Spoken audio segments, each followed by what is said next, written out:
Welcome back to the Hall of Fame College Football Podcast. I'm your host, Jason Watkins, and if you love college football, you're definitely in the right place. So before you forget, smash that red subscriber button, like our videos, and don't forget to ring the bell so you don't miss one moment of the Hall of Fame College Football Podcast. Folks, I kind of knew this was happening. I knew it was going to go down, and I'm one of the few people that's been saying this no matter what. That I expected that it was going to happen. Oklahoma and Texas are indeed going to the SEC starting in 2024. All this BS talk from a week ago that said they were going to wait till 2025, it was already too ugly. It was pretty clear that that it was going to go down, and there's a few reasons for it, but to sum up the overall gist of it, it pretty much goes down because, well, Brett Yormark is smarter than the Big 12 deserves in terms of who its commissioner is. That's right. After a slew of kind of bumbling morons being in charge of the Big 12 as the lion's share of this conference has made its way out over the past decade and a half, they kind of hit gold with Yormark. And sure, it's true that he's only here to just kind of usher out the last of the blue bloods, into another conference. But by him coming in here and doing this and making sure that this happened, even after a week ago when he was saying that this wasn't going to go down, leaking it through certain people, he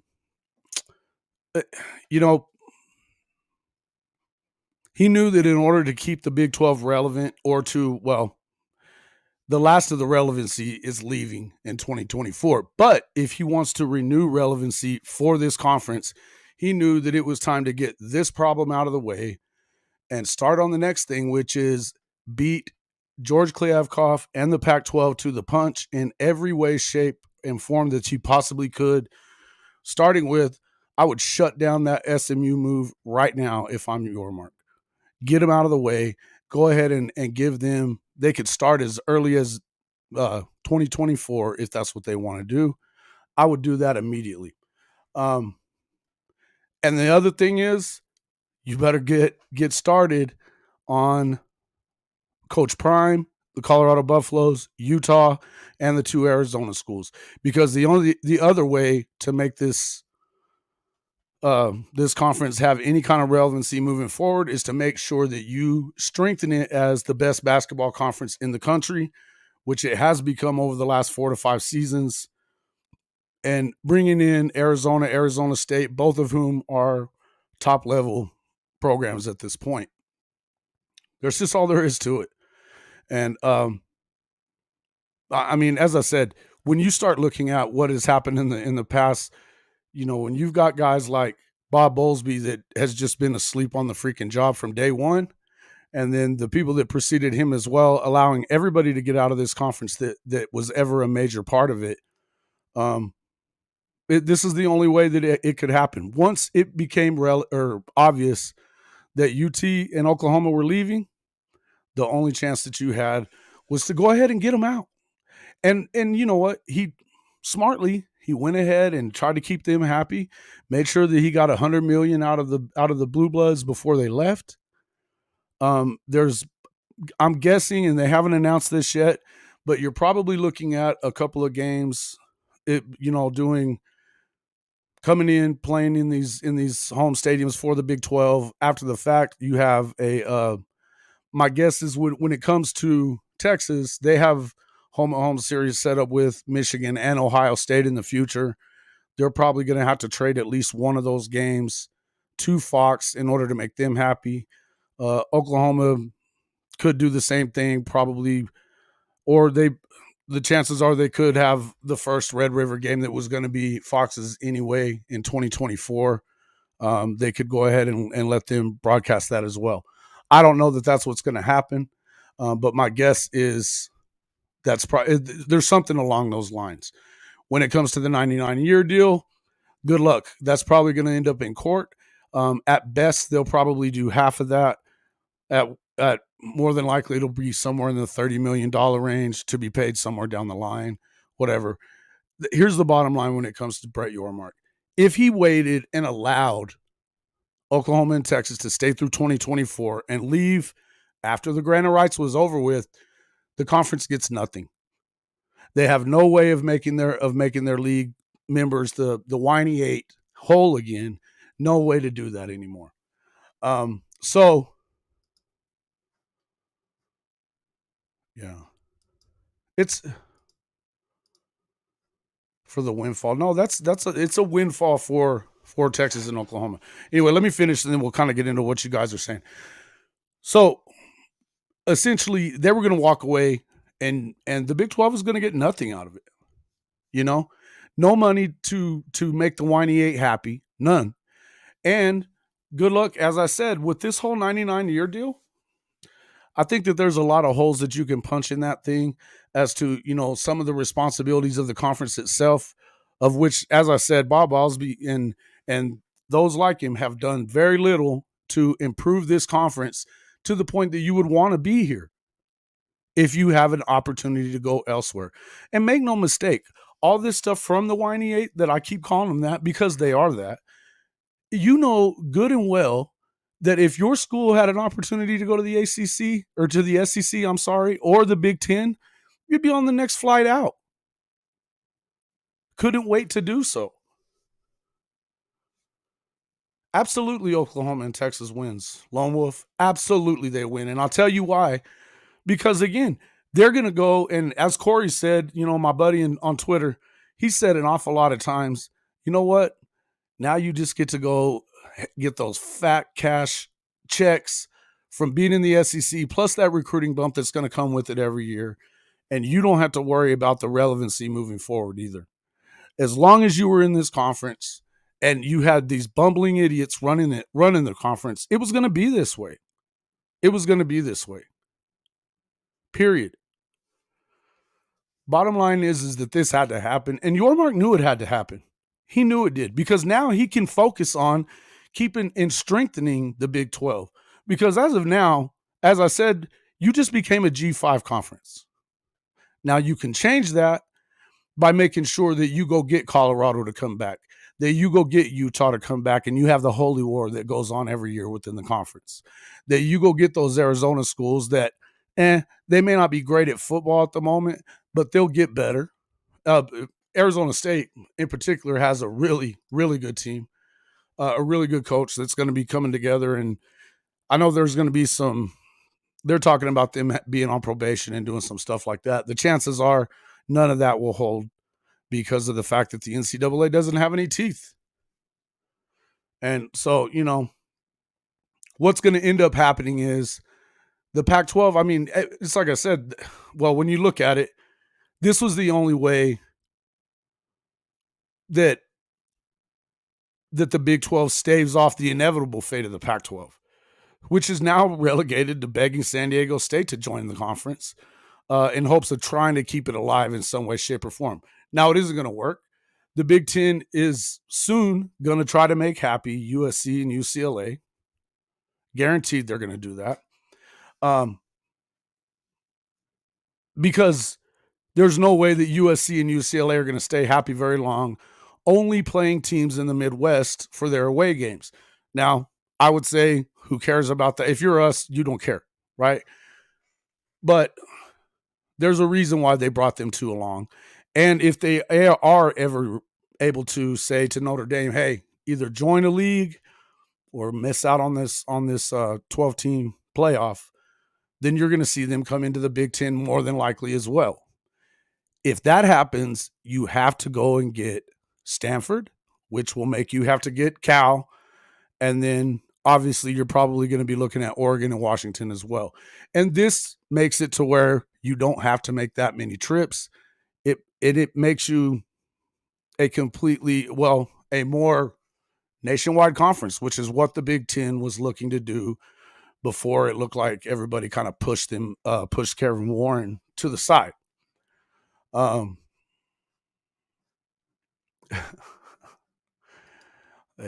Okay.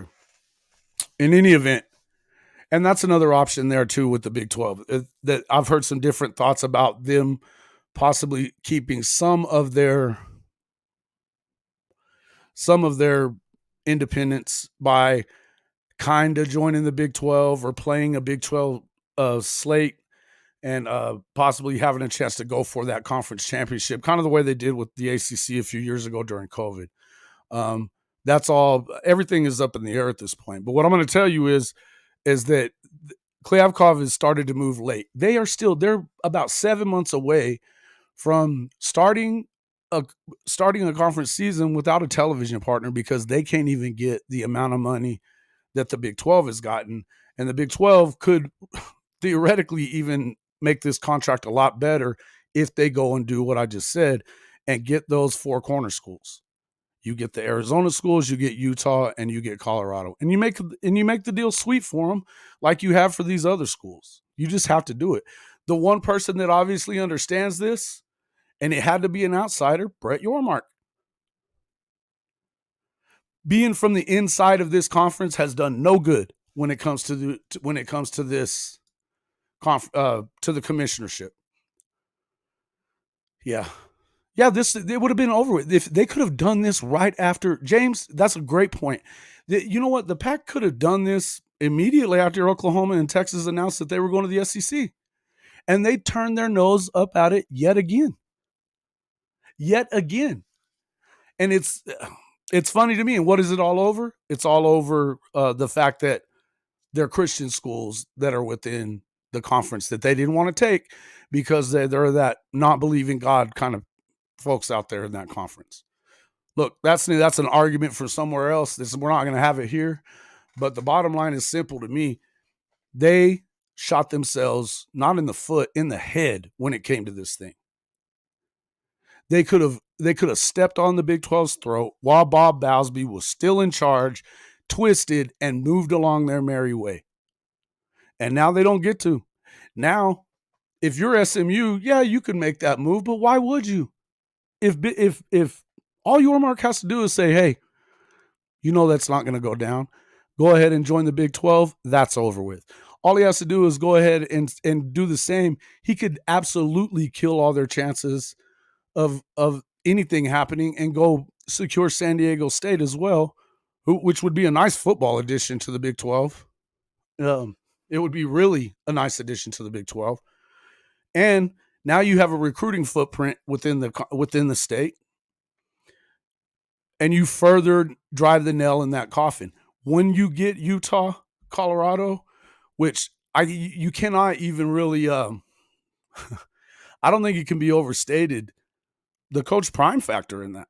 I had people that were talking on one of my videos the other day about that it isn't going to matter and all this kind of stuff, that Colorado doesn't want to go back to the Big 12. They don't have any alumni in Texas. First off, that's trash and BS. Number two, you know what matters when it comes to that? Coach Prime. He's been living in Dallas forever. He coached high school football in Dallas. You don't think that he can sit there and recruit the hell out of the state of Texas? It literally, I would, before anybody else, I would camp out in Boulder, Colorado until that happened. Period. And don't think for 1 second that that's not what's going to happen. Yeah, at least 3. Okay. Maybe. But at this point, the ACC is kind of there until 2037, just because of the fact that,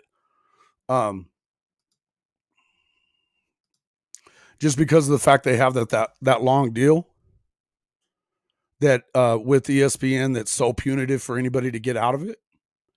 That's not going anywhere anytime soon.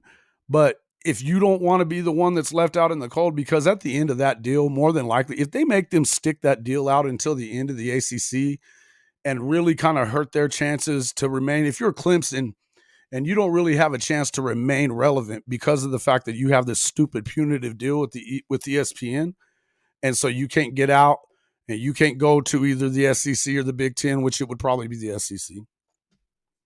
The same with Miami. Even Georgia Tech, a lot of people say that'll never happen again. But with new schools coming in that didn't have any part of that, list or whatever that they say is out there, that says that this school and that school can never come back. I would tell you that things are going to change and the landscape of this thing is going to change tremendously. And no matter what happens, the Pac-12 could right now go out and get SMU. They could go out and get San Diego State. They could get Utah. Apparently, they can get Utah to hang around for a little while. I don't know what it is that he's telling those guys at Utah that's making them think that it's going to matter. See what? I don't know. I don't even know where you think this is. You don't see any conferences. Did you see any conferences going to where they are at this point, Weston? Because I got to tell you that all of this has changed in a matter of what, 18 months now. All of this has completely changed, and there's no telling what's going to happen. There's no telling what's going to happen. There may be 3 conferences. There may be 4 even. I could see there being 4. I really could, because of the fact that the ACC is not really going anywhere because of that deal. Okay, the Pac-12 is toast. All it's going to take, and no matter if those presidents right now are saying we don't want to expand, when your conference is going to be, you're going to have people within the conference that are going to be saying, hey, we need to do this and we need to make this happen. It'll just take a small bit. And really all it'll take is for the SEC to start hinting like they might be adding some more schools. Yeah, they could be. They could be, Norwoodley. But I'm going to tell you, that deal, again, it makes it difficult for anybody to go. I mean, it's huge. It's a huge buyout, even bigger than what the Big 12 would have been. And I want to say that you have to, there's some different little things that are going to happen, that you would have to have like half of the teams leave before that they could cut all that stuff. I don't know that that's going to happen, but believe me, the second that the SEC starts looking like it's going to try to poach, and that's the other thing with it, is that ESPN and SEC are tied at the hip. They're exclusive when it comes to each other. The ESPN has the exclusive deal with the ACC. The SEC is not going to crap on its television partner. It's not going to do it. Now, unless they can figure out something between the network and the SEC and ACC, that's probably not happening real soon. Now, you could see a merger coming of it. I think that you could. I really think that you could. But that would only trigger the Big Ten to definitely start looking to get bigger, which then you go after Oregon, Washington for sure. Notre Dame is definitely going to be, you're going to have to back up the Brinks truck for them to do it because they don't really need it. They don't really need the money at this point. The only thing that you could definitely do to force them, as coaches said, into the league would be to say, hey, you're not going to be able to play in the playoff if you don't. But I can tell you now, all of this is coming. All this is coming. It could be over the next 7 to 10 years, but believe me, it's coming, right? Yeah. Yeah, it has to be meaningful. But okay, so let's look at it this way, James. Each edition, yeah, of course it has to be meaningless. But let's say there's meaningful teams that you could pull into the SEC, starting with Miami and Florida State. Okay, that would get you, Alabama may hate that, but that's definitely going to get you. You own now the Speed State, right? Then Clemson. You've got, they're the only other team that's broken through, aside from you've had one Big Ten champion in the playoff era, and the rest of them, you've got 2 to the ACC, and the rest all went to the SEC. So they already dominated. So they're going to want to keep those ones intact. These are meaningful moves. Because if the Big Ten goes and says, okay, yeah, we want to get, I could see that like maybe Duke and Carolina being probably more apt to go to the Big Ten than the SEC, even though you could consider them from the South. Duke is far from a team from the South. It's just like they're stuck down in the South, but that doesn't mean that they're of the South, if you know what I'm saying. Yeah, they'd be name brands. They would. And I could definitely, and that's the other thing. Everybody, including myself, we keep throwing Notre Dame into the Big Ten because it lives smack dab in the middle of the Big Ten. But do not think for a second that the SEC wouldn't love to put that feather in its hat and bring Notre Dame down there. Now, the league itself And the fans in the league may hate that idea, and probably do. But believe me, I can tell you now, that would guaranteed, that's starting a war right there. And I love it. I love it. The bottom line is that there's nothing there that's going to tell you. I'm going to tell you that there's nothing off the table. There's nothing that you could sit here and say it will never go down. There's not. Because the truth of it is, who thought that the Big Ten would have stabbed the Pac-12 in the back in the first place and killed the Rose Bowl, or 100 years worth of them being together in that same boat and them being partners in the Rose Bowl and everything else? Nobody saw that coming. I certainly didn't. Especially after their little quote unquote handshake deal that they have between the ACC, Big Ten, and Pac-12. You know, yeah, they're not bringing any value. They're staying right where they are. The SEC is not going to want them until that would be their schools like Okie Light are going to be like the last of it. That would be the end game. My feeling is this: is right now the next move that the SEC probably tries to make, unless it's Notre Dame, would probably be those ACC schools that we just talked about. That's where I feel. Now, that doesn't mean it's going to happen anytime in the next couple of years or anything like that, but it's coming. There's no two ways around it. And I can tell you now, the second that they even here's the deal about Mizzou, that it's all about the prestige of the school. And Mizzou, when it comes to academics, is way above anything else. It was above most of the rest of the schools in the Big 12 when it was there. With their journalism school and everything else, Mizzou is more of a Southern school too than was Okie Light. And Okie Light has this inferiority complex too. If you were out there recruiting your butt off and acting like you mattered, instead of keeping around Coach Mediocrity and doing all that like the way that they do, then yeah, I could see them probably being in the running for it. But they're not. They're not. And in fact, they don't even look like if you look at them today as they presently are right now, I'm going to tell you now, they're not even going to be relevant in the new Big 12 at this point.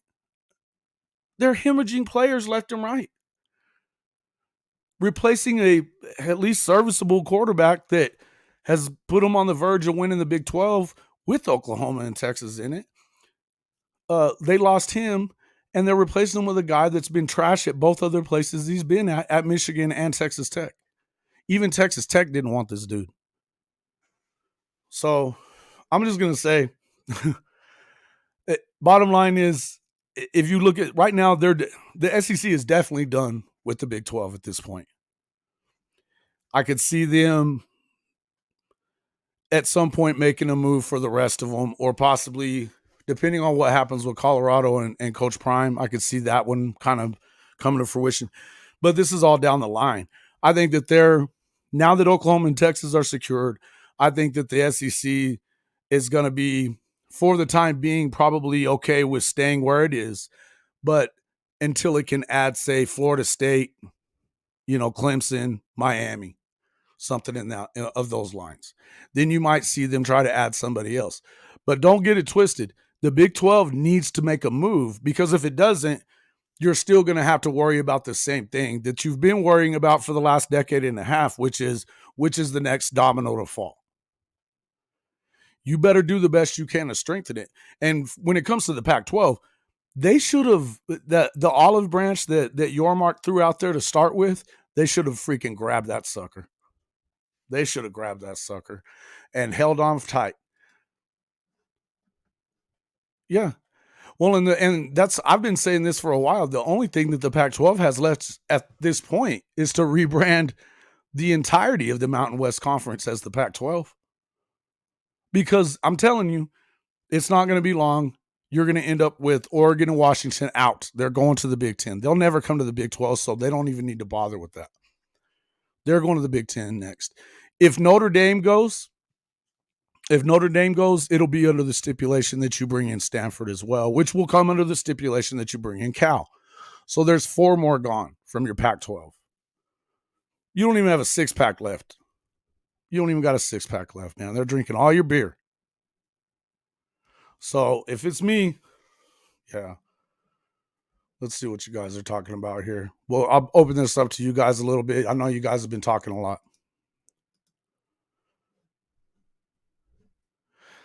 Oh, haters, bro. Haters. All I can tell you here is haters. There's a difference between Oklahoma and some of these other schools. Like they like to say Nebraska. Nebraska made a big mistake in leaving in the first place. And they certainly made a big mistake when they fired. They've had 2 coaches that they fired, Solich, and then they turned around and fired, what's his name? They were back and headed in the right direction. When you make stupid things like that, it kind of similar to what happened with Texas when they fired Mac.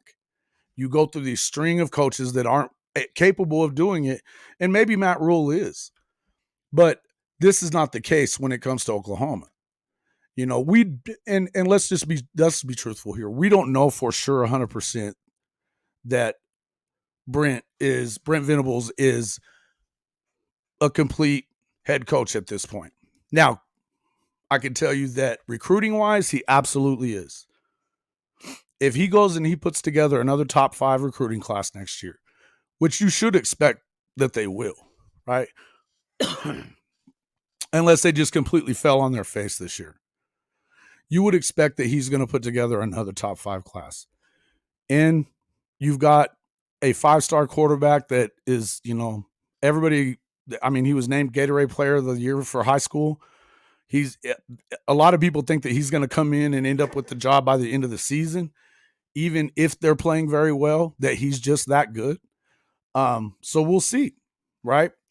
And then you've got, so they're definitely, and then of course, you know, Texas has been recruiting like this. It's not even really about Texas, but yeah, as far as when it goes to that, it's just a lot of hating and like wishing bad on them because they owned the conference and it's easy. Oh yeah, you shouldn't do this because now you're going to end up going and just being an also ran in the SEC. Believe me, everybody that's saying that's a hopeful, wishful thinking for them to say that, right? Is right next to Texas and what? No, it wasn't Freeman. It was Bo Pelini. Bo Pelini. They should have brought Bo Pelini. They should have left Bo Pelini alone instead of firing him when they did. And then Solich, you know. But in the end, that's not the same thing. And on top of that, Nebraska didn't have the access to the Texas athletes the way that Oklahoma always has, right? They didn't. What Nebraska did a very, very good job of in those days was to recruit the junior colleges like crazy, right? And I would think that Matt Rule probably knows that. But I would tell you that we'll see kind of what happens. Oklahoma's a hard place to recruit. Yeah, right. Okay. No, it isn't. I think right now the people that are saying that, that's a narrative that fits Mike Gundy's crap, which honestly, that's another thing. You know, now that Oklahoma's leaving, that should be helpful for you because you don't have to like sit in the background of Oklahoma anymore when it comes to the Big 12. You can bring in some of those players and get more 4-star guys and things like that. Whether they do or not is going to depend on whether or not they get Gundy out of there anytime. Bill Callahan was another guy that was decent. He wasn't really doing that well though. I think he had that one good year, but it was the Pelini time, and then for sure they shouldn't have gotten rid of Solich. He won a national championship. That was the last national championship was Solich's with the guy they just fired. Wasn't it? Man, that was a while back, but anyway, in '95. Yeah, no, it's not a hard place to recruit to. If you're a blue blood, that's why the whole thing when you had Tebow out there saying that you couldn't recruit the right guys to win a national championship at Oklahoma, everybody laughed because we all knew it was bullshit. Right? We all knew it was. It was just that he doesn't, and he's proven that even at Southern Cal, where they've never had a hard time. Look, when Pete was there, they not only got the best offensive dudes to come there, they also got the nastiest defensive players too. It's just that Lincoln has never had to, he never was with a program that could recruit that way, like a blue blood. And he didn't know any better. Yeah, Okie Light's awful. Yeah, he was better than any of them. Yeah, that were, yeah. Mm-hmm. And yes, Okie Light, yeah, what are they? I think they were at 70th the last time I looked or something like that. And, here they are. I mean, they hired a Division II defensive coordinator to come be co-DC. I mean, they went from having one of the best defensive coordinators in the country. They lose him to Ohio State, and they really only lost him to Ohio State because they wouldn't give him more money. Instead, Gundy took a pay raise instead of paying him and keeping him. Then they go and get the guy from Auburn, and he lasts a year because it's so bad going around over there. It's so bad that they're losing these guys left and right, that dude lasts a year. And then oh yeah, he's done this before. He outsmarts everybody. Bro, there's always a day that comes for every coach that the game passes them by, because it never stops evolving in college football. The NFL is slower. The NFL is much slower to evolve, but college football is where the innovation happens. What's this? No, it doesn't mean that they won't. It doesn't mean that they won't. But here's the thing. They could recruit better. They could already have recruited better.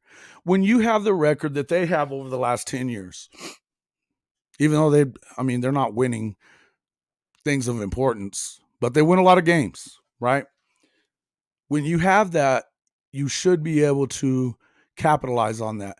And I'm going to tell you, when you have $7 million, $7.5 million to pay your head coach, you can get guys in there that will out recruit his ass. I think of a guy like Jeff Traylor at UTSA.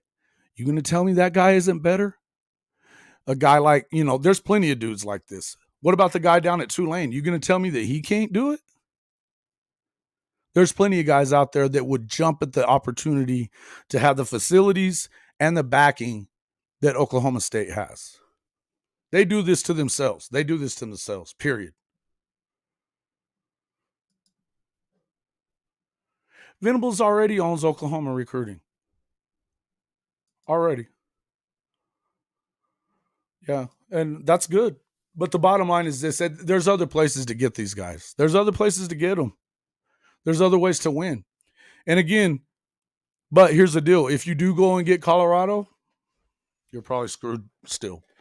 And in the end, their opportunity to kind of stay above the fray was to keep their team together from this past season, even though they kind of fell apart.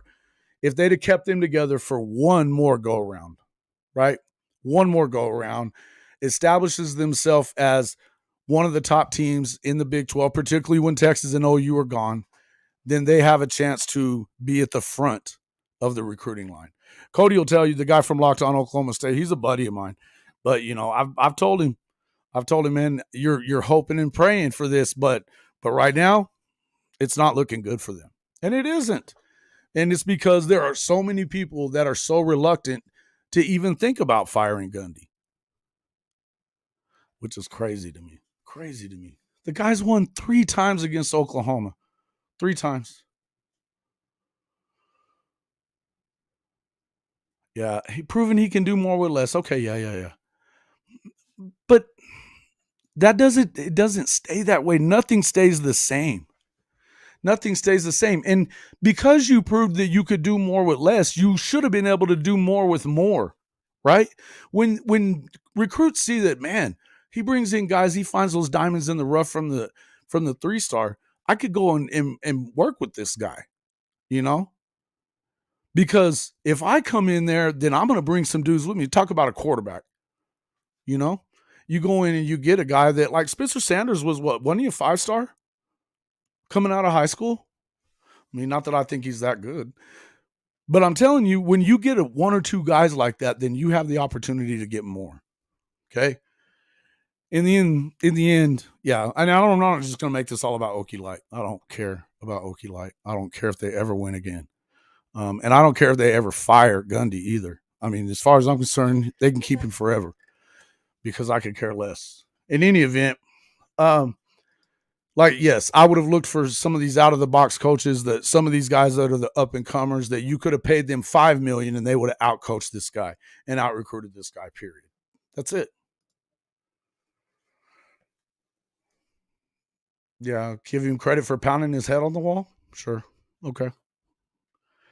The problem is like I said, I'm not going to keep up with this conversation. I could care less about Mike Gundy. What I am glad for is that Oklahoma and Texas have wiggled free of this conference. They can move forward. And as somebody that grew up loving the Big 12 conference, watching the Big 12 conference, I covered the Big 12 conference as a reporter. That was my first.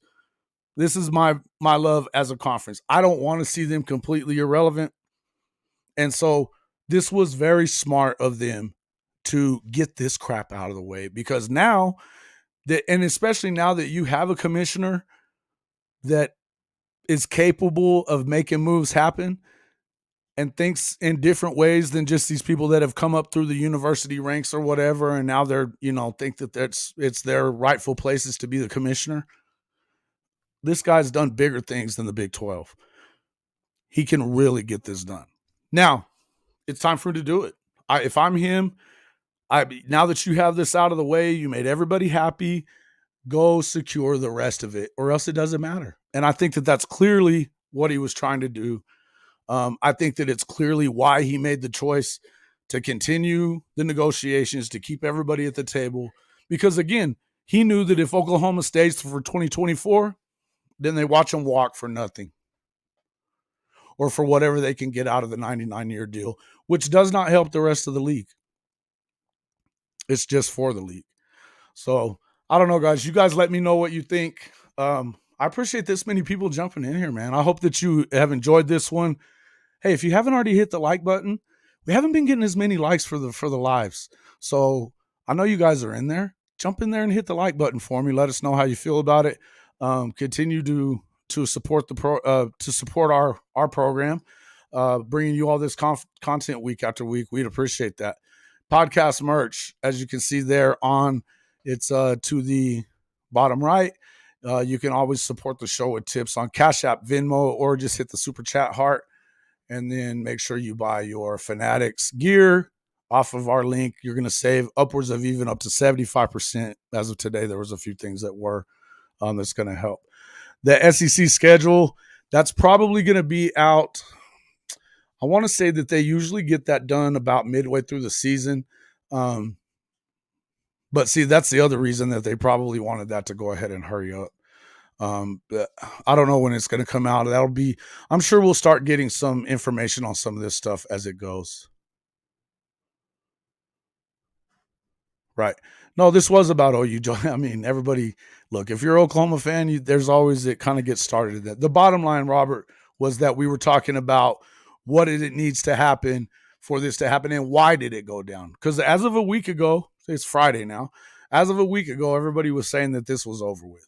And I said then, there's no way it's over with, because, you even looked back at, there was, the Sports Illustrated, they were talking about the Sports Illustrated deal where they were talking about it. They kept saying how that it wasn't necessarily over with. Brett McMurphy from Action Live, he kept saying that when Missouri left, that they didn't make that decision until November, right? And then they were gone to the next September into the SEC.